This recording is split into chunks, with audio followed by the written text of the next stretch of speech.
So this video I'm talking through the 14 mark question for component 3 of GCSE Drama, DNA as well. This question is the design question and it's the most complex on the exam.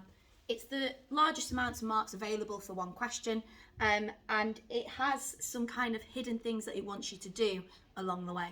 So what the question looks like when you look at it at the exam paper is it asks you to create a design for the extract.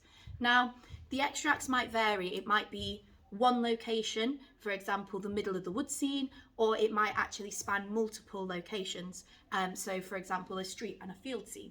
And depending on the extract might depend on how you answer this question. Now, once the question has been established, there are 3 bullet points underneath, and it gives you the option of 3 of the design skills. So remember, the design skills are costume, lighting, set, staging, sound and music, and props and stage furniture. So you only get 3 of them on this question because you get the choice of the other 3 on the 9 marker directing question, where you have to direct design. So you still will get the opportunity to answer your preferred design skill, but this one, it just gives you a choice of 3, so you can hopefully get to answer what best suits you.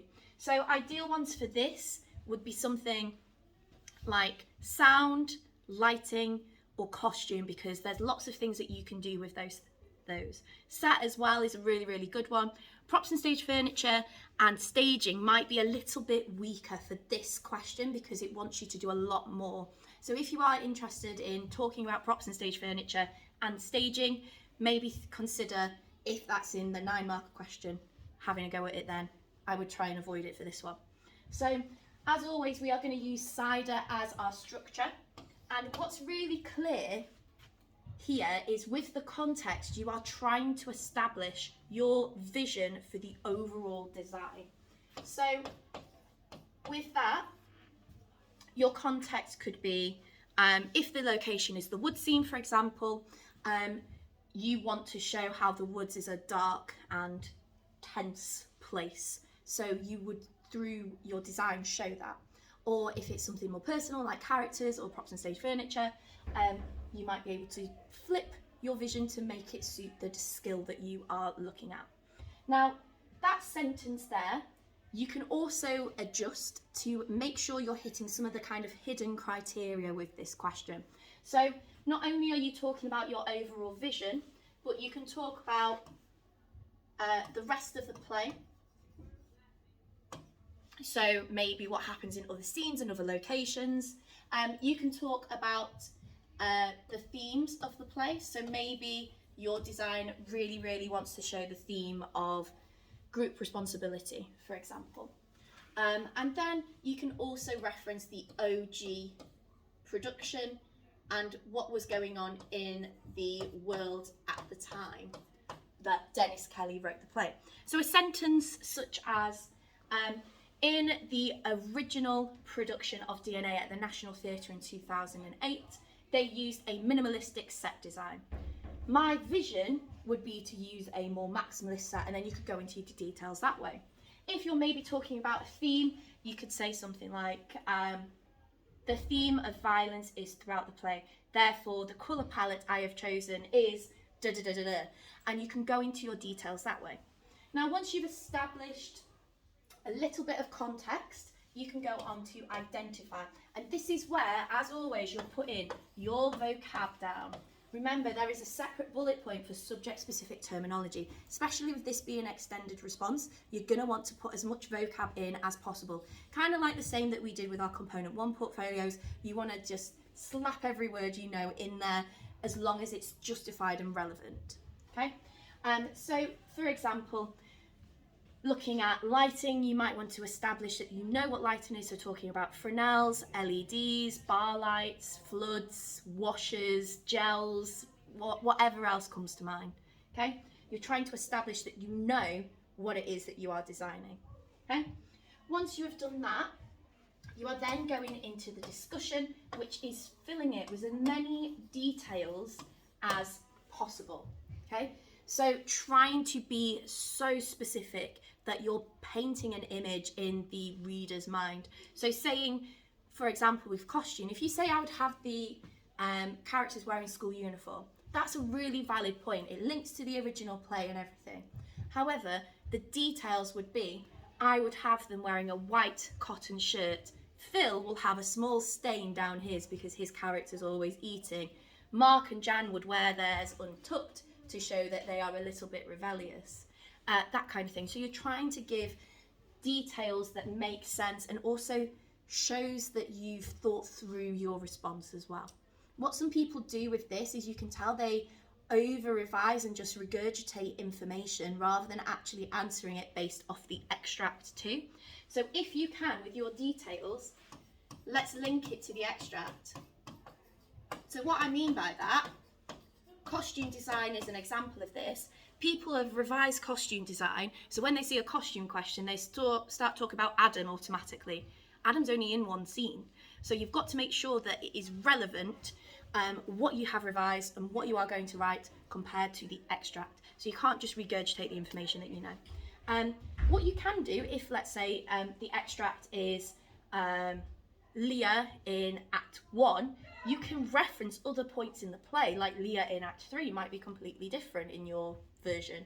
So you can show links in that way and say it's creating juxtaposition and things like that, but that shouldn't be the main focus of your response, someone or something that isn't in this scene.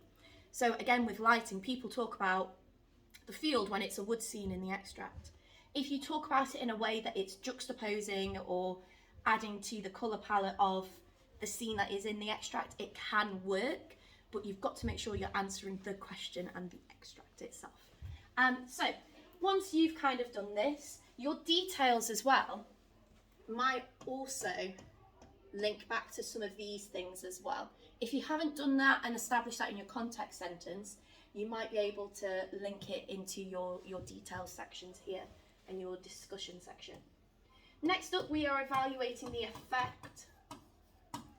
So remember, when we're talking about the effect, that it's your design, so you are going to believe it is effective. But one thing that people can do here is link it to the idea of it being a school budget and a play that was designed for students, so referencing that original production, so that your design could be based off of that rather than based off of, you know, a West End style production. So you can kind of add context in there as well, just an idea.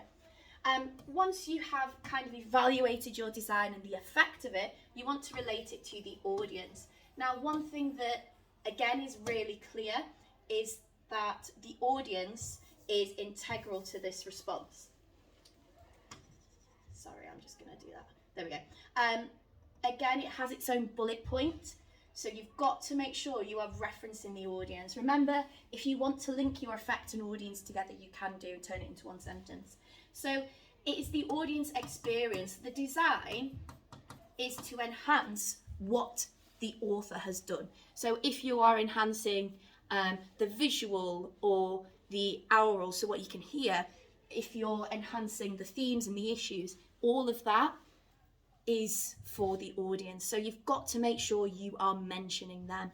Otherwise, you can limit yourself to level 3 with this question, which is about 8 or 9 marks.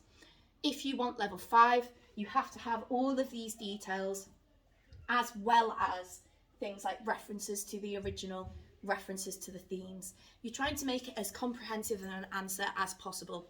With this question being so big as well, do not leave it to the end. It's the last question on section A, but I would suggest doing it either first or second. The reason why I say that is it's because it's better to leave the 4 marker or leave the 6 marker than it is to leave the 14 marker. So you've got to make sure that you get this question done. At the same time, because it is quite a time-consuming question, I would also make sure you're limiting yourself. Remember, it's about a mark a minute. So if you give yourself about 16 minutes, that will give you time to read the extract and also to write your response. Okay. Remember, if you get extra time at the end, you can always come back to this too. In terms of how many times you should CIDER, I would recommend 4, if I'm honest. 3 could be okay if you go into enough detail, but I would recommend 4. 4 separate points, 4 separate characters, 4 separate moments, however that works for the design element that you have picked. So hopefully this has helped refresh your brain on how to answer the 14-mark question. It is complicated. Most people probably get more of that level 3, level 4 kind of grade boundary for this question. So don't feel like you have to, you know, spend all your time here, because the other questions are just as important and can also help you succeed really, really well if you spend the time and effort doing them too. Just remember, it needs its own time, but do the rest of the paper too. So yeah, hopefully that's helped. Best of luck in your exam and break a leg.